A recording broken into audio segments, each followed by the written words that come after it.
In Bela, it's raining. Even Bela, but there is literally no water anywhere. Like, does he just get impatient? Like, this bitch hasn't been near water. I'm going to kill him now. Like, maybe he had Starbucks on the console or something. There's water in that. Using the water from the windshield wiper, like, spray, I think.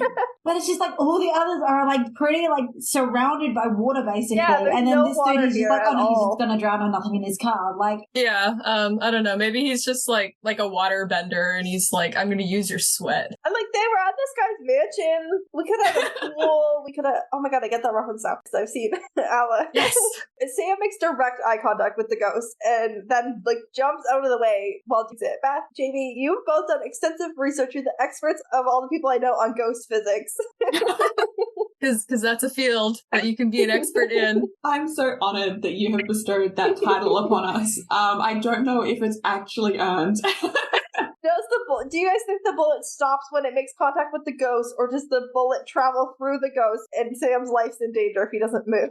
Okay, I think that the windows in the car were up, which means that the salt round, like it's salt, it's gonna shatter on the glass, surely, and then it's just like little bits of salt moving through. Yeah, I imagine that anything that got through the window had already lost most of its speed. Yeah, like as going through the window, like that would. So this is less ghost physics and more just general physics, but general physics. I'm confused about how like the salt bullets work. I'm very confused about how they make the salt bullets, like where the salt is in the. Yeah, I don't know enough about bullets. I was assuming that because they normally use it with a shotgun, right? Yeah, so I was assuming it was like a shotgun casing, but instead of like the little balls, like the little shotgun pellets they put in, it's like hard. They just fill it with salt instead. It's rock salt. I suppose if the shell hit the window, smashed the window, and then I suppose it would just depend on if there was enough momentum left for it to go through the other second window. Yeah, I don't know. Anyway, I just thought I would ask because Sam feels very much like he has to not be in the line of sight, which I mean is also fair. It's just basic gun safety. Don't be at the end of the gun. If nothing else, he should be out of the way of the flying shards of glass. Yeah, like beyond anything else. Those are uncomfortable. Yeah. While we're asking questions, I have a question for you guys. I want to know, do you think that the ghost this episode would have targeted Dean based on how John died? Ooh. I think or yes. Sam based on how Mary died? Maybe not so much Mary, but I think like if they ran into this ghost like next season in like season 4, like maybe based on how Dean died, like if it was between season 3 and 4. I think it depends on the ghost's interpretation of fault. I think like you know in Bloody Mary where she was like, if you have a secret that caused a death, you know, the girl's boyfriend committed suicide, but like the ghost was like, well, you caused his death, even though she absolutely didn't. So I guess it depends on like if the ghost interprets them at fault versus if they are actually at fault. Yeah, it is up to the ghost. In this episode, correct me if I'm wrong because I didn't rewatch it, it seems like the ghost is targeting people who are more directly responsible for like people's deaths. Well, then it depends on, because Sheila's cousin died in a car accident that she was also involved in. So, like, unless she was like driving or like she was recklessly driving. Yeah, it sounded like she was at the wheel. Yeah, that's how I. But then, like, is she? If it's like an actual absolute accident, is she actually directly responsible, or is that an interpretation? I think it's very much up to the interpretation of the ghost, and they do tend to be more on the like more killing than not side. So I think Sam and Dean's life probably would have been in danger eventually if they had let this continue. Yeah. And been in this town at the wrong place or wrong time. This is the wrong place and the wrong time. I guess this is it, yeah. They just deal with the problem quickly enough that it doesn't become a problem. They're then in the car and there's a severe weather front coming in, which is going to be important later at the end. Not important at any point until the very end, but is mentioned ahead of time so it doesn't just like conveniently start raining with no preamble. Honestly, that rain gets more foreshadowing than a lot of the stuff on this show. Literally. And Dean's like, we can't save everyone. That doesn't make Sam feel any better. And he's like, lately I feel like I can't save anybody, aka he can't save Dean, and the silence is heavy. They're then at a house squatting. They're just squatting at an old house, which is not great. It looks pretty cool though. It always confused me when Bela walks in and she's like, are you like actually squatting? And it's like, what did you think when you rocked up in an old abandoned house looking for them, Bela? Like, why are you acting surprised? Like, also, you know what? I think this is the first time we've ever actually seen them squatting. Like, I can't think of another example prior to this point where they've actually been squatting and not just just in a motel? I would say Bugs. Bugs, they in the Hufflepuff home. True. Yeah. I think that's the only other one that's jumping to mind, though. Me Honestly, too. if you're gonna squat, you might as well use that house because it looks pretty cool. Yeah, new homes that no one's moved into. It has a lovely steam shower. The aesthetic of the vines and the candles really does it for me. Yeah. It's like a haunted mansion. This house looks less inviting. I want to live there though. But yeah, Bella's a bit horrified by the fact that they're just squatting here. Dean is wearing a denim shirt. He looks very good. I just felt the need to point it out. It's okay, we tolerate you. She's come with the idea of the ship. It's the Espírito Santo, which is Portuguese for Holy Spirit, which is, a little bit much, but okay. It's got a bit of a troubled past because one of the sailors was hanged at age 37 back in 1959, and that's the number of years between when the ship appears and okay, that's our ship. And Sam and Dean also positively ID a photo of this guy from 1859 or whatever. He was missing his right hand, which cut off and turned into a hand of glory, which is very valuable and a very powerful occult item. And hella gross. Yes. Mm-hmm. Importantly, I think that is the most important part of that scenario. Yeah, it's Sadly. super gross. I think I waited until we actually saw it to comment on how gross it is, but it cannot be said enough times how disgusting it is. Oh yeah, sadly, as much as they like to pretend otherwise, there's a very long history in the Western world of using body parts for good luck charms and medicine. We've done mistakes. And then we turn around and we get really mad at other cultures for doing the same thing. Hypocrisy. This is very, very funny. Bella's like, I know exactly where such an item is, and I'm super on board to help you find it and burn it. Which is uncharacteristically helpful. I was going to say, that sounds fine and normal for Bella. And burn it, Bella? Really? Yeah, cut to Bella looking like an absolute smoke show. She's got this black formal dress on and a statement necklace, and she's badgering Dean about taking too long to get ready. He comes down to some pseudo James Bond music because they wouldn't pay for the real James Bond music. There. In a tuxedo, and Bella literally has to catch her breath. She's literally too stunned to speak for a minute. I love how in movies it's usually the opposite. The girl comes down the stairs, but here this was great. I swear to God, the number of times that they shoot shots of Dean from a stereotypically female film technique, it's staggering the amount of times it happens. And this is no exception. This is just a more blatantly obvious use because they actually call it out kind of themselves. But they turn it into a joke, but they don't understand that jokes still count as canon. Yeah. Literally, I think that's so much of Supernatural's problem. Is that they don't know that those are the same thing. Mm-hmm. Bella's then we should have angry sex after this. She cannot take her eyes off of him. And for the second Bella episode in a row, these two are staring at each other for way too long, and I need to be hosted.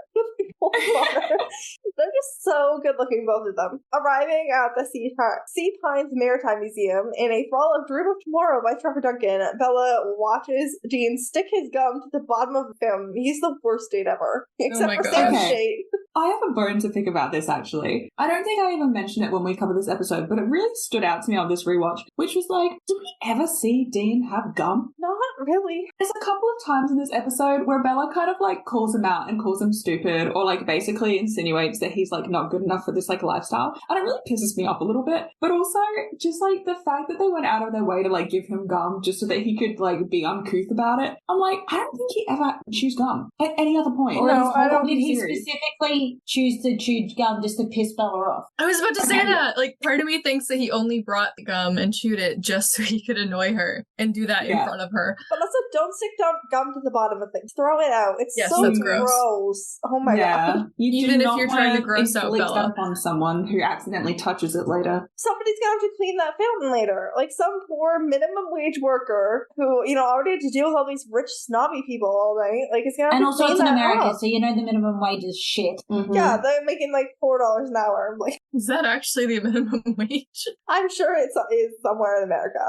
I'm pretty sure I heard report people were campaigning for $10 an hour minimum wage in America, which is insane to me because our minimum wage in Australia is, depending on industry, it's normally around $20 an hour. Depending on age. Depending on age. For an adult, it's normally about $20 an hour, and that's as a full-time staff member. If you're casual, you get more money again. The federal minimum wage in 2007 was $5.85 in the U.S. What? I don't even have fucking words for that. For context in Canada, our minimum wage is currently $15 an hour. Yeah.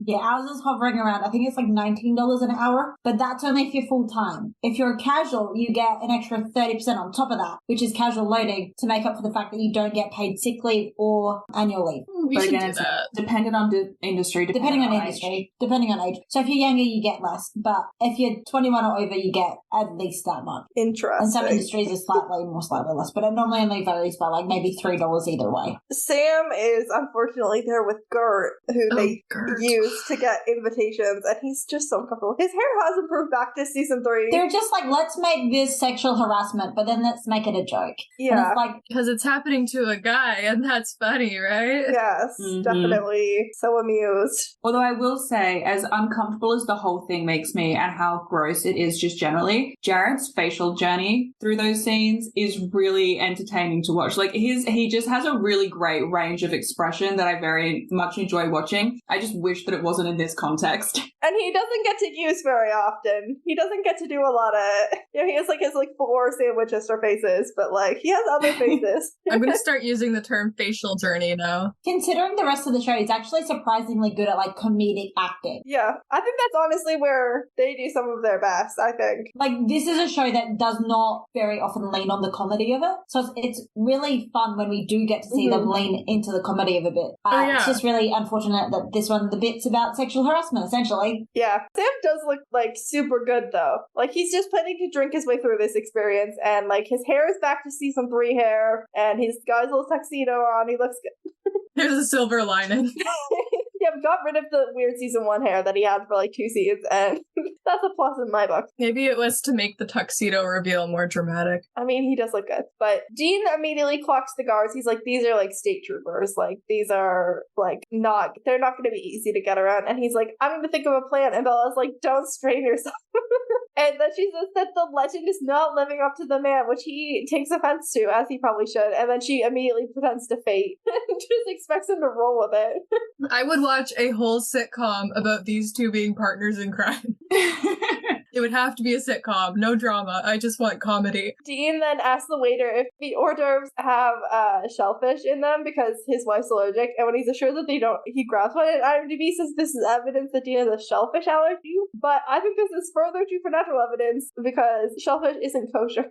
Not that Dean keeps kosher, because he, like, a cheeseburger is, like, you can't have a cheeseburger because it mixes red meat and dairy. But like, I feel like shellfish is like an easier thing for Dean to avoid. I feel like it's also just like, if we are using this as evidence, it's way easier to avoid like shellfish than it is to avoid red meat and dairy, especially given their lifestyle. Like, exactly. I think it also comes under something that Jamie and I have talked about fucking ad nauseum, which is just that like Dean has so like grew up so food insecure that like literally at any opportunity he will eat. Like if anyone offers him food, he's supposed to be managing an emergency, but he's still going to stop for a snack.